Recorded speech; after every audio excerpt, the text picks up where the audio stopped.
وسلم نے فیصلہ کیا کہ ہم اس قافلے کو روکیں گے. اور پھر آپ نے اپنے صحابہ سے کہا میرے عزیز ساتھیوں میرے رب نے مجھ سے وعدہ کیا ہے اگر تم آگے بڑھ کر لڑو گے یہ قافلے کا ساز و سامان تمہارے حصے میں آئے گا. اگر یہ ساز و سامان نہ آیا تو اللہ تعالیٰ کافروں پر تمہیں غلبہ عطا کرے گا.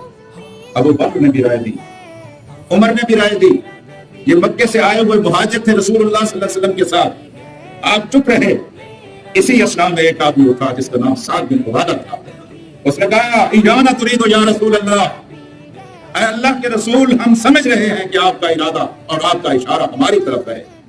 اگر ہماری طرف ہے تو والذی نفسی بیدہ, مجھے اس ذات کی قسم جس کے قبضہ قدرت میں میری جان ہے, امرتنا ان نخیرہ البحر لافزاناہا, اے اللہ کے رسول آپ ہمیں سمندر میں کود جانے کا حکم دیں گے تو ہم سمندر میں کود کر آپ